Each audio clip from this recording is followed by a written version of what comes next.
Goosebumps, Series 2000, The Haunted Car, written by R.L. Stein, Chapter 5. The car started right up. The engine hummed. Dad lowered his foot on the gas pedal.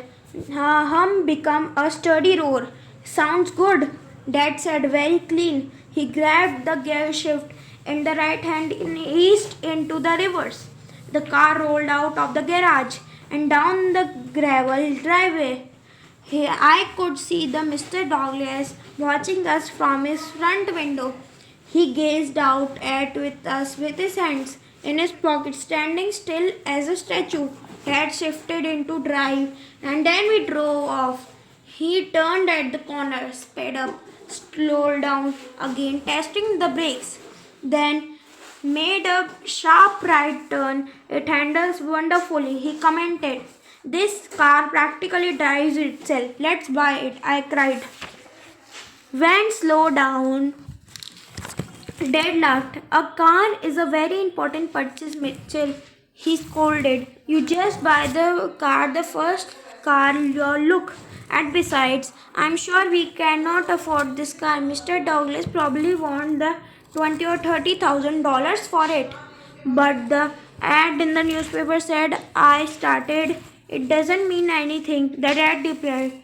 This is a real luxury car, Mitchell. You know cars better than I do. You know a car like this is a way beyond our budget. I ran my hand off a smooth seat. It is awesome, I muttered. Dad turned on the radio. Music surrounded us from the four speakers. He tested the turn signal, then the lights, then the heater and the air conditioner. Everything is perfect, he said, turning back on the Webber. Wonder why Mr. Douglas wants us to sell such a terrific car. Wonder why he wouldn't come with us. I added. Dad eased the car up the gravel driveway. He stopped at the side of the house and turned off the engine. Just ask about the price, I argued. It doesn't hurt to ask, right? Dad said, I guess. But don't get your hopes up, Mitchell. This car is way beyond what I can afford. I pushed open the car door, climbed out, and nearly bumped into Mr. Douglas. Oh, sorry, I murmured. He gazed at me with those pale blue bird eyes, but didn't say anything. He pulled a white hand kerchief and back into the pocket, mopped his forehead. Why is he sweating? I wondered. It's a cold out today. I see my breath. You are back, he said finally, studying Dad. Why does he appear so relieved to see us? I asked myself. Didn't he think we are coming back? Nice car, Dad said, patting the shiny blue roof. Handles really fell. Mr. Douglas nodded. You liked it? Good family car, right? Does your wife drive? Yes, Dad replied. I think I can drive in 4 years. Interrupted. If I take drives in school, I already know how. Dad let me take the wheel once when we were out in the desert in Arizona. I expected Mr. Douglas to smile at that, but to my surprise, his chin quivered and say I saw tears form in his eyes.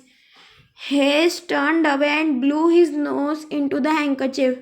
Must be getting a cold, he muttered. Well, I like the car, Dad said, scratching his thick black hair. But we are looking something a little less. I give you a really good price, Mr. Douglas interrupted. He narrowed his eyes at the car and set the jaw in a cold scowl. I really have to rid of this. His expression sent a chill down my spine. Dad backed away from car, shaking his head. I don't think. Would 5,000 to be much? Mr. Douglas asked. Dad swallowed hard. 5,000? You mean as a down payment? No, 5,000 total, Mr. Douglas replied. It is a used car, even though is a perfect shape.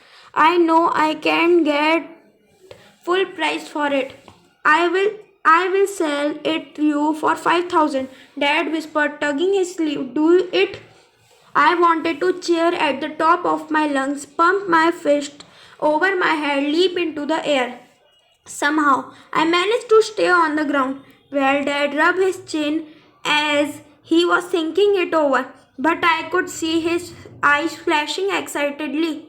I knew he was going to say yes. Are you sure that isn't anything wrong with it, Mr. Douglas? He asked.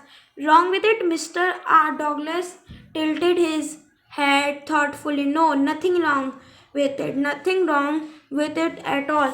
But then his eyes clouded over and his face darkened at the shadow and fallen over it. But if you buy it, he said softly, I have to ask you to do one thing. One thing? Dad asked, what is it?